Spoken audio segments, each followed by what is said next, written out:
Hey everyone, welcome to my channel. If you are new here, welcome. My name is Audreanna, hence Authentically Audreanna, and I talk about everything you can think about, from money to business to being a wife, a mother, and everything in between. So if you are interested in just amazing content from a person who's authentically themselves, make sure that you like this video, number one, and subscribe to my channel, because in this video I want to hit something that's really personal. But of course, being authentic, I have to share. And it has to do with my finances and my thinking of money. Now, disclaimer, I am not a millionaire. I'm just starting this journey of understanding money, how it should be understood. So this is like a come on along with me and watch me grow through the process, because once I start telling you guys about my processes of thinking of money, you'll see why it's probably a good time for me to go ahead and reprogram my mind and unlearn some of that horrible money perspectives that I've developed over a long period of time. So first of all, just to give you guys some background, if this is your first time here, I am a mother, of course, a wife. I live a normal life. You know, I don't have a whole lot of money that I make extra, so I'm not sitting here with $5,000, $10,000 extra in a month. And I've kind of gotten fed up with that, because I want to be able to live a comfortable life. Wealth is not something that doesn't seem like it's tangible for me. It's just trying to get to that point of wealth. And of course, with a limited mind and a shaded perspective on money, it causes you to continue to make really bad sabotaging decisions when it comes to your money. So I've been looking, I've been reading.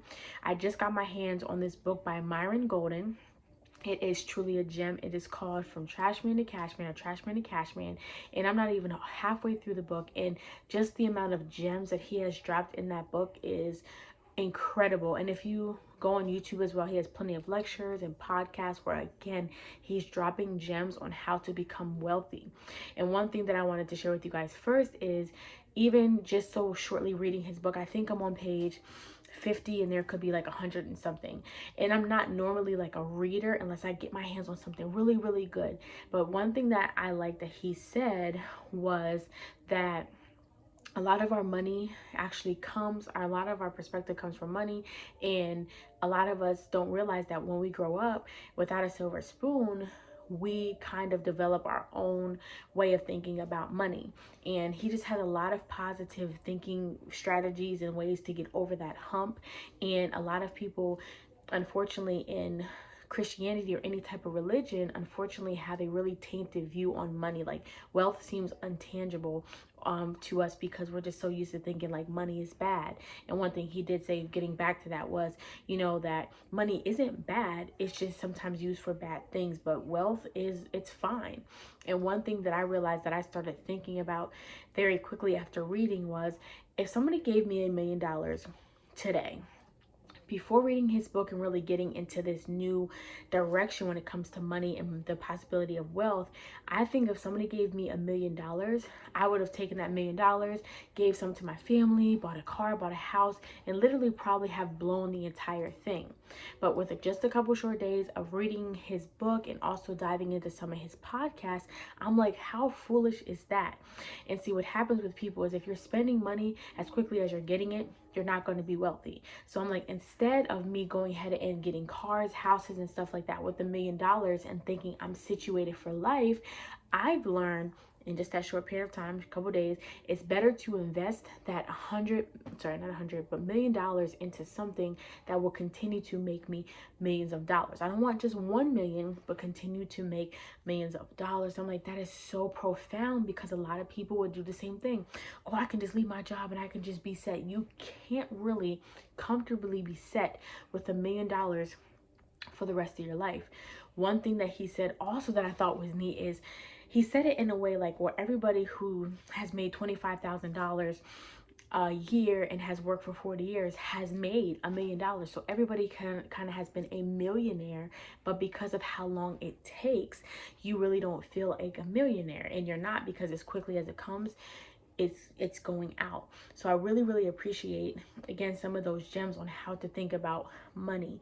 And you know, sometimes we are, well, not sometimes, we have been conditioned to think that time is money, and it's not true. One thing he said also that I thought was profound is, you can always get money, no problem. You can find money on the ground, whatever, you can always get money.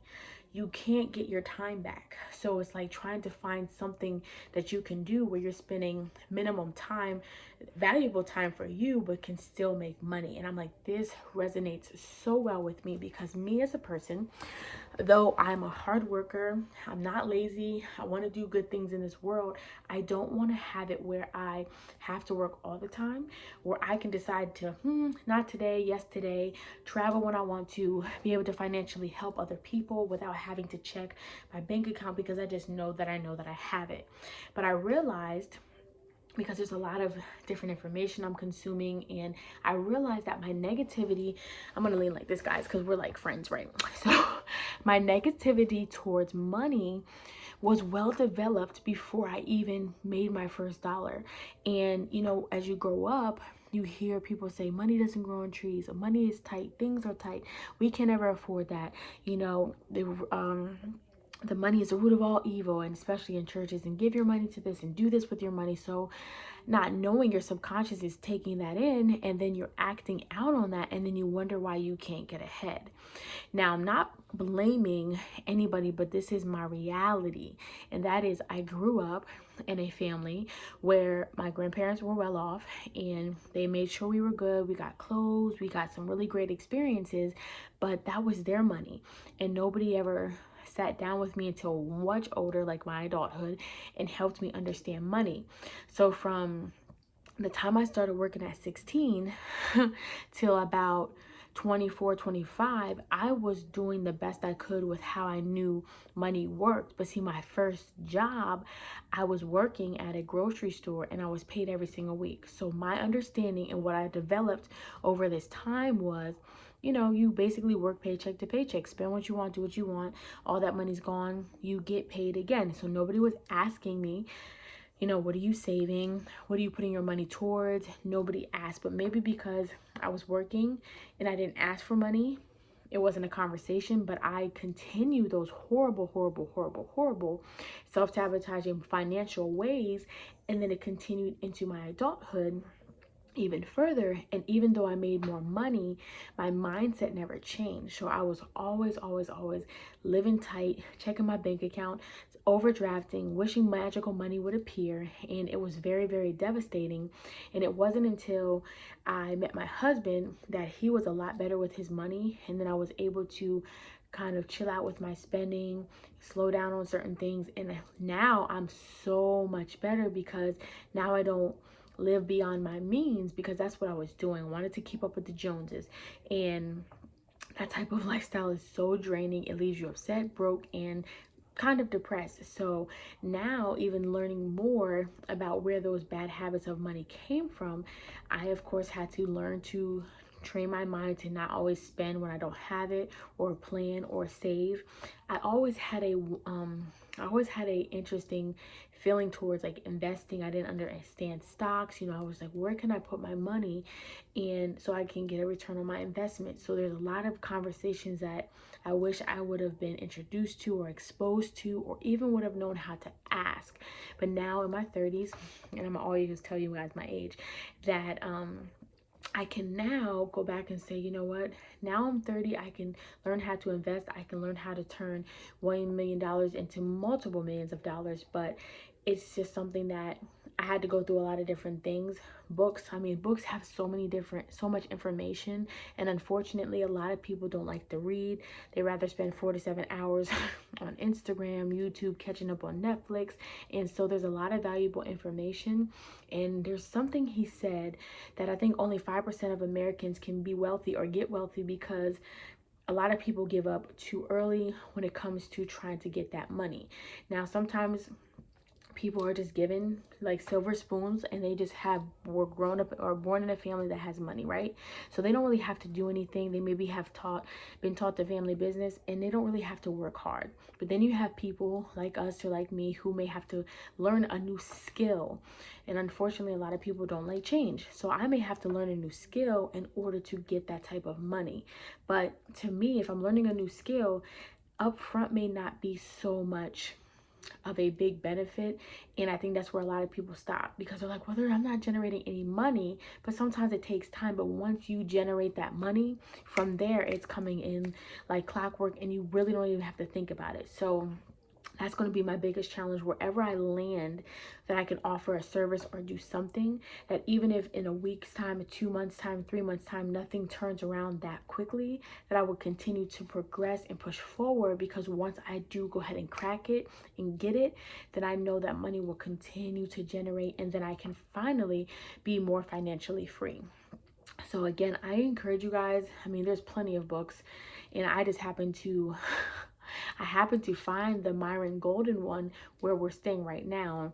And of course I have a video about that. We're in the process of moving, but I found it there. And then what was neat was I found the book, I started reading it, and then I was like, you know what, there's this other guy that talks about money on YouTube. I need to find him. And come to find out, it was the same person, but he was much old. He's older now. So I just thought, wonderful, wonderful, wonderful. He's consistent in his teaching. He's very good at what he does.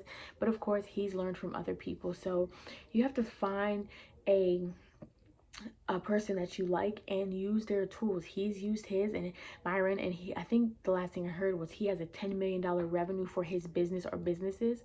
You know, there's other people who have a different approach. So again, I always will encourage you to do your own informed research to figure out the best way for you to progress, and somebody for you to look up to. But from Trashman to Cashman, I should have grabbed it before I started the video, but it's no bigger than this. And I mean, every page is like pulling you in with information and facts. Such a great read. And if you're like a bookworm, you can probably finish it in like a day and a half.